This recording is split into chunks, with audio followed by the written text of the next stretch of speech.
પશ્ચિમ બંગાળે UTT 86મી junior અને youth national ચેમ્પિયનશિપમાં નોંધપાત્ર વિજય મેળવ્યો હતો. પશ્ચિમ બંગાળે યુટીટી 86મી જુનિયર અને યુથ નેશનલ ચેમ્પિયનશિપમાં નોંધપાત્ર વિજય મેળવ્યો હતો અને અંડર 19 ગર્લ્સ ટીમ ચેમ્પિયનશિપની ફાઇનલમાં મહારાષ્ટ્રને 3-1થી હરાવીને જીત મેળવી હતી. આ જીતે માત્ર મહારાષ્ટ્રના સતત ત્રીજા ખિતાબના સપનાને સમાપ્ત કર્યું નથી, પરંતુ પશ્ચિમ બંગાળના એક પ્રચંડ બળ તરીકે ઉભરી આવવાને પણ રેખાંકિત કર્યું છે. સિન્દ્રેલા દાસ બંગાળની સફળતાના આર્કિટેક્ટ હતા, જે કૌશલ્ય અને સંયમના પ્રભાવશાળી પ્રદર્શન સાથે આગળથી આગળ હતા. તેણીએ પ્રથમ ગેમમાં 12-10થી જીત મેળવીને નિકટની હરીફાઈવાળી પ્રારંભિક ટાઈમાં તનિષા કોટેચાને આઉટ કરીને ટોન સેટ કર્યો હતો. સમગ્ર ઇવેન્ટ દરમિયાન સાતત્યતા માટે સંઘર્ષ કરતી તનિષા નિર્ણાયક ક્ષણોમાં નિષ્ફળ ગઈ, જેના કારણે તેની ટીમ નિર્બળ બની ગઈ. નંદિની શાહે વેગ પકડ્યો હતો. તેણે તણાવપૂર્ણ મુકાબલામાં સાયલી વાનીને હરાવીને બંગાળને 2-0 લીડ અપાવી હતી. સાયલીના ઉત્સાહી પ્રયાસો ખાસ કરીને વિસ્તૃત ત્રીજી ગેમમાં ભરતીને ફેરવવા માટે અપૂરતા હતા. हमें बहुत अच्छा लग रहा है, हम बहुत मोटिवेटेड थे कि जीतना है करके खेल रहे थे. हम गोल्ड के लिए, जब फाइनल आया गोल्ड के लिए खेल रहे थे.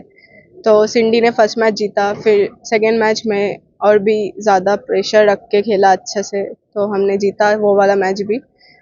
Then we win the match. हमारे गुजरात के प्लेयर्स इंटरनेशनल चैम्पियनशिप में मेडल्स लेके आए, अपना नाम रोशन करें.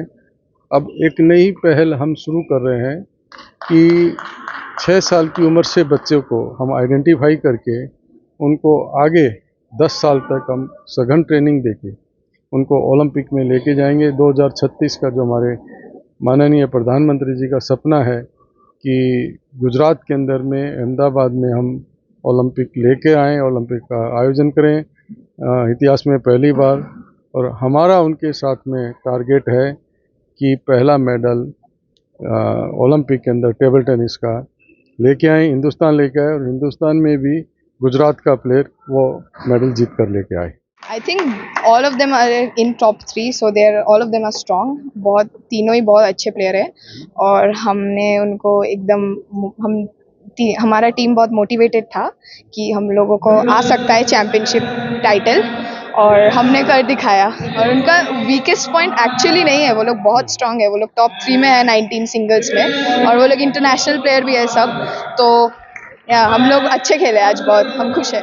आई थिंक टूर्नामेंट करवानुं तो बहु ज इम्पोर्टન્ટ છે, કારણ કે છોકરાઓ રમશે તો આગળ વધશે. હિસ્ટોરિકલી આપણે જોઈએ તો બે સ્ટેટ્સ બહુ જ સ્ટ્રોંગ છે, બે રાજ્યો, એક તો વેસ્ટ બેંગોલ, તામિલનાડુ અને મહારાષ્ટ્ર. અને આ ફાઇનલ્સમાં વેસ્ટ બેંગોલ અને મહારાષ્ટ્ર રમતું હતું. બહુ જ ક્લોઝ મેચ હતી અને eventually it's a game of great. એટલે West Bengal has truly deserved what they have got, so many congratulations.